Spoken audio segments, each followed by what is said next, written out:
boys, so in today's video, we'll be doing a top 10 pass rushers list, and this is one that I have not done for a little bit, and we've had a lot of new cards come out. This is including left end, right end, and both of the outside linebacker spots. I normally don't do defensive tackles because we have so many good ends in the game as it is, and there's so many good cards left off the top 10 as it is. But if you guys enjoy the video right here, we do gameplays, we do top 10s, we do everything Madden Ultimate Team. Make sure to hit that like button, hit that sub as well. We're on that road to 40,000 subscribers, and I also stream on Twitch every single day at 1 p.m. Eastern, so make sure to come say what's up on Twitch. But other than that, let's get right into the video. Before we start today's video, I wanted to give a huge shout out to today's sponsor, mutpacks.com. You can click the link down below and open exciting packs, win tons of coins, and withdraw your account right away. You could use promo code SHOOT for 15% off. Lastly, when you sign up down below, you can get a free 10,000 coin pack as well. Boys, so before we get into the top 10, I just want to let you guys know there's so many good edge rushers, and like I said, there's 4 different positions going into this, so there's going to be a lot of really good players left off. I don't have any particular honorable mentions, but there are a lot of guys that are very equivalent to the number 8, 9 through 10 on this list. So if you see a guy that is very good, like for example, one of my the best card I think left off the list that is very equivalent to our number 10 is our guy Mike Vrabel right here. Like, he looks stat for our number 10. They're very, very similar. You can go either or, but like I said, if a guy's not left off the list, that does not mean they're bad. There's just a very stacked position, and there's 4 positions going into this top 10. All right, boys, at number 10, we're going to start off with the Sugar Rush TJ Watt right here. And TJ Watt always seems to get kind of mediocre cards year after year, and this seems to be one of the better ones that he has gotten right here, finally getting his respect. He has 94 speed on him, which is very good in the game. We have some guys that are 95 plus right now, but 94 is still really nice. He does have 96 excel right there, really good finesse, power move, and obviously block shed too. Strength I've noticed to be really, really good in the run game, although he does have an 87. I've actually used TJ Watt. Being a Browns fan, I know it's kind of a forbidden sin over here, but he has been absolutely amazing. You guys can see I'm not the biggest into traits. I know a lot of people love the traits. I've not really noticed, but I feel like abilities just kind of outrun the traits anyways in this game. He has yes and like all the ones that really matter anyways. Clutch and big hitter as an end, you know, who really cares about that? But when you come down here and look at abilities, he does get some solid ones for cheap. He does get double or nothing for 0. You could use pick art. I don't use pick art for 1. He does have unpredictable for 0 too, which is a very underrated ability. And then you could use that edge threat elite, and then obviously some other ones that are around that 1 AP range over here as well. I see speedster right here, and then he gets the edge threat elite for 1 over here as well.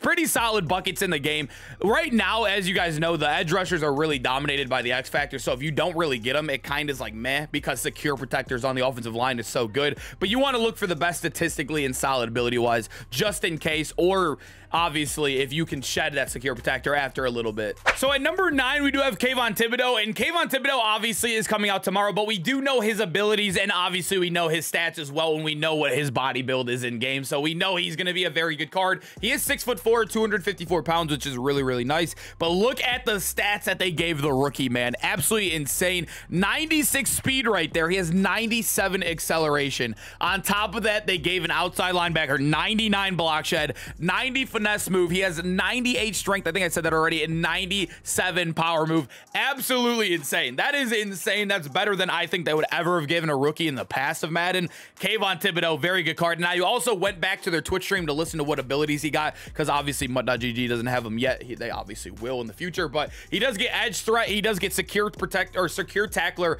Mr. Big Stop, which is not the best one. And also, I can't remember the last one, under pressure for 0 AP. So really solid abilities. Like right now in the game, honestly, I think the only thing that you're really running on the D-line are the X factors. But when you're looking at these guys, probably just run the 0 AP abilities, because right now you're getting rolled by secure protectors no matter what you have on besides the X factors. So I like to look at stats past that point, and if you don't have them, look at Kayvon Thibodeau. That's about as good as it can get past the X factors right here in Thibodeau. All right, boys, at number 8, we do have Danielle Hunter, and I feel like Danielle Hunter could arguably be a little bit higher right here. He's another guy that is amazing statistically, but he is missing that 90 strength, which is a little annoying. Like I said, it's just a threshold that I always love to hit because I feel like it dominates in the run game. He is an outside linebacker this year. He's always been an end, but I feel like he is fine, definitely fine as an outside linebacker. I haven't noticed too much of a difference when I had him on the field. He is 97 speed though. He is, I think, the fastest edge rusher in the game. If not, he's tied. And no matter what, he's going to be 99 speed for you because of the Easter Shrek card anyways. So he's going to have 99 speed. He's going to have 97 finesse, 96 power move. I really feel like now that I think about it, he could arguably be higher, but you guys know why I have other guys higher. It's abilities, abilities, abilities. As a, like an actual edge rusher though, with speed, if you can get in the backfield, he's amazing. I do notice he has that spin move off. Like I said, I if the card could ball, the card could ball. That's my philosophy in Madden. That's always been my philosophy. And I feel like the Nil Hunter has been one of the good cards. And also, like I said, if he gets that one lucky shed, a one lucky free run, he's going to be the fastest guy in the game to the quarterback. He does have double or nothing or edge threat for 0-2. And with these team champion cards, you can choose 3 different buckets and they're all 1 AP. All the main abilities are 1 AP. So you could use Lurker right there. You could use edge threat elite right here for 1 AP. Tackle supreme, defensive rally. Everything is 1 AP right there in that next bucket. So very good card. At least he gets that double or nothing for 0 as well. Although it is countered by secure protector, it's still really nice, especially if you want to play like a guy like him in the inside. I mean, it's crazy. It is crazy the longevity of these AKA cards. We're probably gonna have Quadfather in the top 10 probably until like July or June. I don't even know. Well, we'll see at this point. But the Milkman, obviously a beast. He came out, you guys remember they gave a 98 retirement card to JJ Watt as well, and the Milkman card was still better than him. And there's a reason why. You'll notice statistically he is very good though, but he is on the slower end. I think he is the slowest card on this list.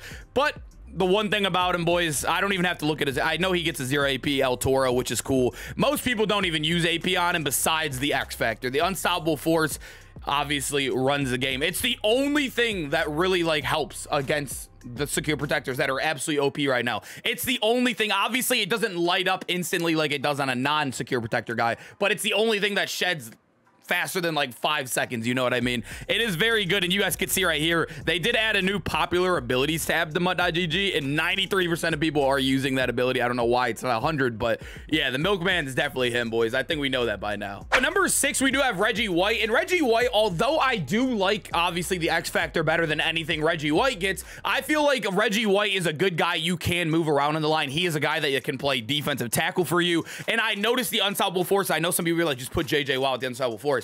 The Unstoppable Force does not work nearly as good on the inside. Not nearly at all. I've tried it with 4 down linemen. I've tried it with 3. I've even tried it with the 5 down and 3 through 5 wide, and it does not work nearly as good. Not at all as the edges. But Reggie White right here, 94 speed, 92 excel. Obviously good speed for Reggie. That's very good speed comparing to Reggie's past cards in Madden. He has 99 power move, 99 strength. He has 99 block shed and 96 finesse. That is basically golden ticket-like stats from a defensive lineman. And also, yeah, he's one of the bigger guys too. He's 300 pounds basically. He is, I think, the heaviest guy on the list as well. Now that I'm looking at it, yeah, I think he is the heaviest guy on the list, so that always helps when stopping the run too. And then he gets a lot of discounted ability buckets. He does get 0 AP extra elite, double or nothing, or unpredictable or defensive rally, which is insane. I currently am using 0 AP no outsiders as well, so I have 2 0 AP abilities, and then you could choose like one more 1 AP ability to stack on top. Like you could use edge threat elite right here, or you could just run double or nothing and no outsiders, or edge threat elite and no outsiders. It's a very good stack.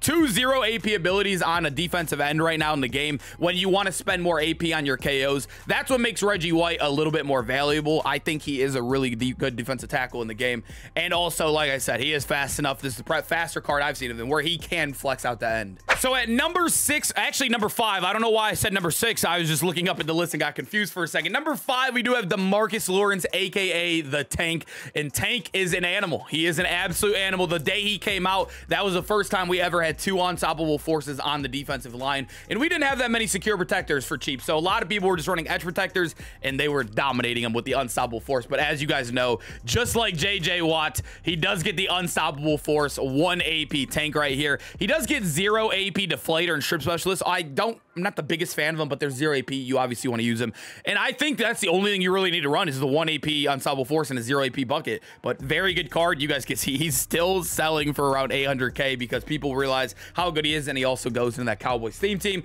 He does have 94 speed, 96 excel right there too, 93 strength, really good finesse and power. So even when the X Factor's off, he still should perform really, really well for you. And he's a guy that's a little bit heavier too. 265 is really, really nice in the D-line. He's not too small where he's gonna get bullied in the run game. Definitely a good card in the game. But number 4, I do have Shaq Leonard, and I think Shaq Leonard is arguably like the 1 or 2. The 1 and 2, I have somebody at 3, special at 3, but 1 at 2, you got to listen out here. I think any of these X Factor guys you could argue are 1 and 2, but I only put like 1 or 2, and then I put another guy at 3 because most people are only running 2. Like you're not going to run 3 or 4 if that makes sense. I don't know. It's a really hard way to grade these cards, but I felt like the guy right above Maniac had to be in the top 3. Like just felt like he had to be there. But Shaq Leonard, the reason why I do have him a little bit lower than the other two X Factor guys above him is because he is the smallest one. He is 6'2", 215 pounds. He also, when you come down here, it does says cover linebacker as his style. I haven't really noticed that to be a problem, but I've heard some really good guys that I know lab the game a lot and are always in the practice menus and stuff say that that definitely affects the pass rushing moves and whatever and whatnot. Like I said, I'm not the biggest in the trades, but he did perform well for me out there. I did, like I said, notice him get absolutely destroyed in the run game, especially when the X Factor's off. But him as a pass rusher, 95 speed off the edge with the unstoppable force for 1 AP X Factor, he is going to dominate the game. Just get him free once and he's going to get you a sack, or even just on an edge with an edge protector, he's going to dominate. Number 3, Lawrence Taylor. I feel like I had to have him in the top 3. I just felt like it was a necessity. I know he doesn't have the X Factor. I know some people might even say Milkman is better than this card, but I do like Lawrence Taylor. I do think he is very valuable in the game still. He is 95 speed. He has 98 excel to match that as well. He has 96 change direction, which is absolutely absurd. I don't know if that matters too much on a defensive lineman, but hey, it's pretty nice to have it on top. He does have 96 strength, 99 power move, 99 block shed, and a 98 finesse. So basically 99 in almost every stat that matters right there. But when we come down here too, he does get 2 0 AP abilities. So he does have built-in double or nothing, which is absolutely awesome. And then you come down here, you get another 0 AP ability, which could be edge start elite, no outsiders, strip specialist. Obviously people are going to use edge start elite. So the fact that you can get double or nothing and also I can't think of it, double or nothing and edge start elite for 0 AP. You can even rotate this guy in when the X Factors are out and move them over to D-tackle or something if you have extra coins like that. I don't know if that's worth it. It's only if you're like a millionaire, but at the end of the day, I think Lawrence Taylor, dude, hitting 2 0 AP buckets and then getting a lot of 1 AP buckets in between. You can run 2 0 AP meta abilities and then have like, you could have like unpredictable right here. You could even have the pick artist on him as well. I think he gets pick artist, right? His old card got pick artist. No, it doesn't get pick artist unless I'm missing it.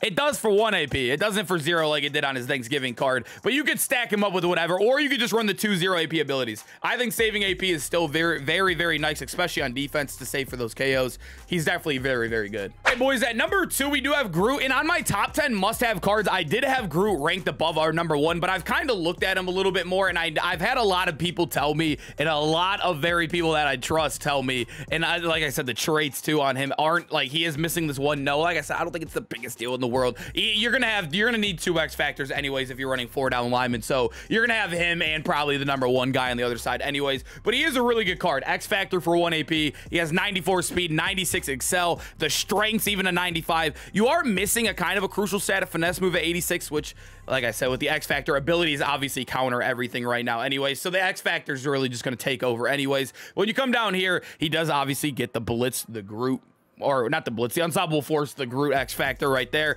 And then he gets 0 AP double or nothing or 0 AP defensive rally, which is very, very solid in the game.